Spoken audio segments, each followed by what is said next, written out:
Okay lang kung sa sarili nyo, huwag nyo pong kunin sa ibang patay. Walang kalbo dito sa amin. Tapos wala ko isa ka pa. Mayabang ka, wala ka sa lugar.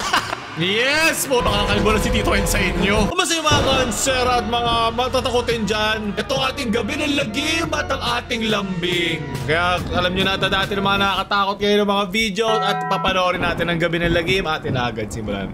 Nako, nakakatakot nga. Rodrigo Duterte ang kanyang war on drugs sa investigasyon ng Senate Blue Ribbon Subcommittee. Karen Dracula. Sunod. POV nag-late night walk kita. Sabi niya dito ako pinatay. Paalam! Yon, sa wakas, ito na, gabi ng lagim. Panoorin nyo na agad ito bago makapiright, kaya kailangan kong putulin. Sa ilaw ng tahanan ng pamilya Macapagal na si Gloria, ang kaliwat ka ng gulo na umusbong sa pagitan nila nitong mga nakaraang linggo. So toxic pala nito, hindi mga demonyo. Yung mga magkakapamilya, kakagawa lang natin ng topic dyan, yung sa outside review natin. Sabi ko na nga ba eh. Yung pamilya pala yung toxic, hindi multo ng gugulo. Mga anak ko, nagka-demonyo na yung mga utak nila. Ba't kami di naman kami sinapian dito? Nag-aaway-aaway rin naman. Hindi na si Ed Kaluwag. Demonyo rin ba? Baka mamaya meron. Sa pamilya, kinagambala raw ng isang Ako si Gagambala! Sandali, magkasama sama-sama kayo lahat sa isang bahay? Pati mga manugang? Ang toxic niya, ang gulo niyan. Bilib ako sa mga taong kaya gawin yan. Kaya naman pala nag-aaway-aaway na sila eh.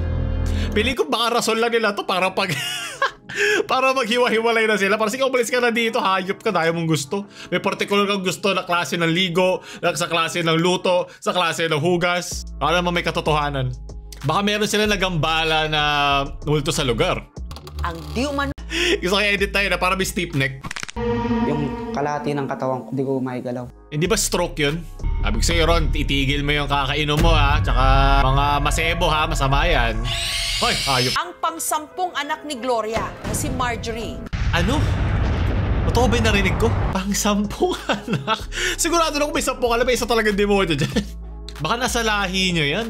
Kung lahat kayo ganyan na, lumipat na kayo ng bahay kung dyan nga. Dito natin malalaman yan eh. Pag ganyan pa rin kayo, pag lumipat kayo, kaya mag-ano kayo, tumira kayo sa ibang mga bahay, ganyan pa rin kayo. Medical emergency na yan, symptoms na yan, na kailangan nyo na magpa-check up. Pero hindi natin alam. Baka matulungan tayo ng investigator mamaya. Noong time po na tinig ko yun, walang kalbo dito sa amin. Tapos wala akong tao. Di mo alam ba may kalbo dyan ha? Pero enhancement yan, Photoshop ha. Kaya pala, graphic artist pala. Else in the photo. So ibig sabihin, pa niya sabi na may something talaga doon. At ako, may enhance talaga yung tinitingnan ko pag ganyan na aking salamin. Ganda na sana, parang binoculars ba yun? Tulugan sila sa ilan, no? Clingy pala sila. Okay. Sayang naman. Kasi nasusunog na may usok na. Di lang daw ang malademonyong nilalang ang nagpaparamdam sa... Kung ganyan, di na. Paparenta ko na lang yan. Black lady to. Yung isa lalaking kalbo. Pwede ka rin naman kinakabahan. Pero naiiyak na nga siya. Hindi ka talaga kasama sa bayang magulang. Habang nagre-review, gabi. Ako rin kakabahan din ako pag wala pa ako nasusulat sa air viewer ko. Kaya ang mag-anak nagdesisyong paalisin sina Mar at ang kanyang Sabi pamilya. ko sa inyo yun pala yung rason talaga nito eh. Alam mo, pwede naman natin aminin sa isa't isa na minsan natutulak na tayo. May mga nasasabi tayo di natin gusto. Hindi natin kailangan sisihin yung demonyo. Hindi natin kailangan sisihin yung kung ano mang espiritu sa ating paligid para mapalayo na yung iba natin mga anak. Iba natin mga kamag-anak. Mas malala pa sa demonyo ang isang kamag-anak na hinayaan mong masunod sa gusto niya. Ang mister naman ni Gloria na si Lot na diagnose noong 2021 ng Alzheimer's disease. Yan lang. Kamakailan lang daw ito nagsimulang maging bayolente. Pero kasi kasama yun eh. Kasama yan sa pagtanda nila eh. Diba? Nagiging part niya, maging mood swings. Hindi naman kailangan correlated agad sa isang multong sinasapian. May Alzheimer's ay ibig sabihin nun degenerative na. Nagsimula na. Malungkot talaga yan na may mga ganyan talagang changes sa bodily behavior, mga matatanda. Hindi mo naman kailangan sisihin lagi yan sa mga caregiver dyan na nasa ibang bansa, alam nila yan. Depression, aggression, anxiety, impulsive behavior, apathy. Lahat yan kasama yan sa aging process at mental change. At sinabi mo pa na may Alzheimer's, ibig sabihin doon na talaga siya sa pagsimula ng mga ganong simptomas. Kokontrol ang sarili at napagbubuhatan pa ng kamay ang kinakas... Nako, wag mo siya gamiting rason. Ang mga espiritu para manakit ng kapwa. Ikaw ang may control dyan, Ron. Kaya mo yan. Okay? Wag mo gamiting rason yan. Ipacheck mo sarili mo. Di yan normal. Pinakita ko naman po sa kanya. Na-follow lang po sa gandang babae sa Facebook. Ron, ang hirap na ipagtanggol. Kahit yung espiritu, hindi ko ba itutulong sa'yo dyan. Buti, iba ang demonyo ng isang jowa. Nakita nakalike ka o hinart mo yung IG post. Hayo. Hindi namin nga usap, ha? Wala akong ibang... Tayo na, feeling ko tinutulungan ka lang ato ng espiritu no. Uy, boy, i-unlike mo na yan. Hindi kita matutulungan dyan. Naglalaro lang ako. Buntis pa yung asawa mo. Wag natin gamitin scapegoat ang mga multo. So bumili siya ng bahay at lupa para doon ipagsama-samahin yung pamilya niya po. Yun lang. Tapos ayaw tirhan no kasi o nahihirapan silang tirhan yung bahay kasi hindi sila magkaunawaan. Hirap niyan. Batang itim. Ay, gago, hayop ka. Alala ko na nangyari sa akin sa kalsada, dinuraan ako sa paa eh. Hindi ko siya binigyan ng barya. Hindi nyo ba napabless yung bahay? Blackie. O sa tatlo yung nasa bahay nyo. Nagkaaway-away na. Si Michelle Ito na. Cruz. Talagang pinili nila si Ana de la Cruz. Wow, paranormal researcher. Parang feng shui ba to? Ano yung nakalagay sa sasalo niya? Ikaw, negative ka. Tigas ng ulo mo. Ikaw, isa ka pa. Mayabang ka, wala ka sa lugar. Diba? Minumulto na ka, nahusgahan pa. Ito yung magpapalis talaga ng multo sa'yo eh. Pag merong dinutut-dot ka sa mukha. Ikaw hayop kang multo ka. Kanina ka pa nang gagambala dito. Si ate iyakin. Pero palaban. Ikaw, maldita. Ilulugar mo. Yung mata niya. Uy, yun yung reaction mo lagi pag mali yung hula sa'yo eh. Ikaw naman pagiging isip bata mo, ha? Ate, in-accept niya. Sino Bakit kita papapasok sa loob? Hinusgaan mo nga kami buong pamilya. Gusto ko yung style niya. Kasi rektahan sa mukha. Nagkakasundo ba kayo mag-asawa dito? Hindi. Nandito yung... Tsaka kailangan nyo pala dito. Kung hindi family planning, family consultancy, tsaka therapy, yung pala kailangan nyo, hindi paranormal investigator. Dinediretso na kayo ni Miss Anne. Malakas ang negative mo hanggang dito eh. Gusto ko yung style niya ga. Harap-harapan. Ikaw hanggang dito yung pagkakupal mo dito banda. Hanggang sana ba? Hanggang leeg po. Dito sinabi niya na may mga kanya-kanyang chemistry. Parang 3 pusa sa bahay na hindi magkakakilala. Yung mga espiritu. May mga mas malalakas, mayroong mas aggressive, may mga nonchalant. Pinagdamit ito tuloy, pagod na mag-blurry editor. Pero ito yung malaki. Andito siya. Ikaw na munta sa gilid. Hindi ko ako ikaw sasaktan. Habang sinusok. Hindi natin kailangan saktan. Sinaktan ko na yung buong pamilya para sa'yo. Hindi mo na sila kailangan guluhin. Ako lang yung mga asar sa kanila. Mayabang ka, wala ka sa lugar. Ayaw niya Pagalit daw yung anin. Naging labubo siya. Out. So yung backstory doon, may 3 lalaki daw. Silaglag daw yung isang multo. Okay, iba yung kanyang style kay Tito Ed Totaling aalis siya. Kung hindi magkakaisa yung pamilya sa loob ng bahay. So ano nangyari? Pupunta yung mga multo kasi negative na talaga yung mismong aura ng bahay. Yung kasi ang humahatak sa kanya para pumasok ulit. Si God ang pinakasentro sa buhay, sa puso. Pag ang pamilya ang sentro sa buhay, hindi si God kundi ang kanilang pride, talaga lalapitan ka na mga multo niyan. Mayabang ka. May nilalabanang mga demonyo.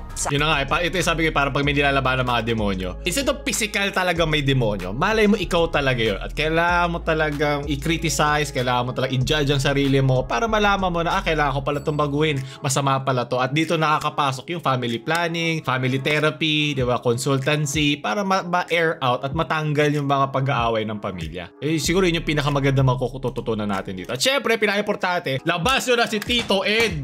Ito na, antik na naman. Ayoko talaga ng manika na naman, hayop. My God. Samurai. Hayop ka. Yes! Baka kalbo na si Tito Ed sa inyo. Ito lang mag-overthink eh. Pinangalanan niyang baby girl. Baby girl. Naalala ko yung may mga jowan tawagan, baby girl. Yari ka. Mahirap mga ganyang GBF yan, ghost best friend. Ito lang hirap sa mga lumang artifact eh. Ayoko bumibili ng mga luma eh. Mga lumang aparador, hayop ka, Narnia ang labas ko dyan. Para dati, si Marites. Naku, alam ko na ba't Marites pangalan mo ha? Hayop ka. Sabi ko, Makulog yan. Umalis go na onte. Hindi naman agyo yun. Investiga. Yes! Tabi lahat! Tabi! Tito Ed! Ang paranormal researcher. Nadala niya yung Tibetan singing bowl.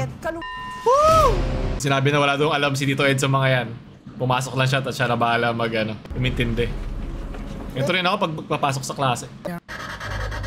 Siyempre, sir, di ba yung double pedal? Nakista pala dito. Di ba Nympha. Nympha. Di ba Nymph? Kasi mahilig sa di ba GRO? Ito interconnects!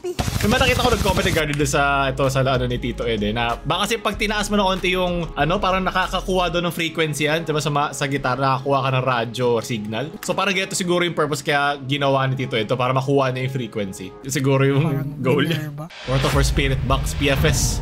PMS ang pinaka-nakakatakot sa lahat Di dapat umilaw. Normal naman yung mga fluctuation kahit kami nangyayari dito. Yan talaga ang sakit ng mga lumang bahay, yung wiring.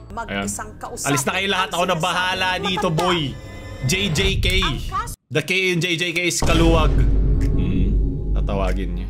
Solo nga lang siya, gago. Phasmophobia, legit Gumalaw yung Ito niyo yun, gumalaw yung salamin. Paano pag bumagsak si Tito Edja, walang sasalo sa kanya? Uy, na-mythic. Okay, tulong-tulong. Dakot ngayon dito ko. Sana all. Ayaw, yun na sinuzoom minsan manika parang awa nyo na. Sino man nag-edit doon, hayop ka. Parang pagpunta nyo naman kay Tito Ed, parang mas takot pa kayo sa kanya. Kailangan ni Tito Ed ikakakalbo niya yung ganitong trabaho. Ako, Marites, yari ka, bumalik ka dito. Si yung kumukuha, yung ating mga ngalakal. Yung nagbenta nito. Hindi ako kukuha ng aparador kahit kanino. Uy! Si Mika! Si Bini Mika! So dito sinabi nila magmamayari daw to si Lola na bedridden na daw. Naku, pag ito si Nympha o Minerva, tatayo na ako dito. Nung time na yun yung pangalan na Nympha at saka Minerva po. Iba talaga si Tito Ed! Partida di pa niya nahusgahan yung may-ari na antique shop. Mayabang ka, wala ka sa lugar. Object. Meron ba religious pa? Meron pasto na hindi religious? Kami na lambing naman pag pinatake. Saan to? Saan video to? Hindi ko to nakita. Pag walang chaser. Okay, papahingin niya si Tito Ed. Dapat insured to si Tito Ed. Nakakapagod yung ginagawa niya. Sunod. Trip yan. Tanginang prank yan. Oh my god. Awo. Shinderu. Ingat kayo, pag kayo nabatukan yan sa takot, kayo nang gugulat na yan, titik naman. Okay lang kung sa sarili nyo, huwag nyo pong kunin sa ibang mga, sa ibang patay. Maraming salamat. Hindi na kayo mandadaya. Alam ba, hindi gagano kung demonyo yung mga estudyante mo, di ba? Pero nice try para makatulong. Sumalangit ang inyong mga grade. Amen? CCTV is being watched.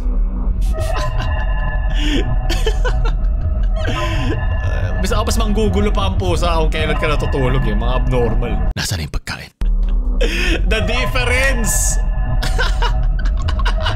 Ang pinagkain ba na aso sa pusa? Kaya aso na lang ako Doon na naman sa ating gabi na lagim. Gusto nyo ba yung like share sa mga paranormal, abnormal yung friends para lumamaalam?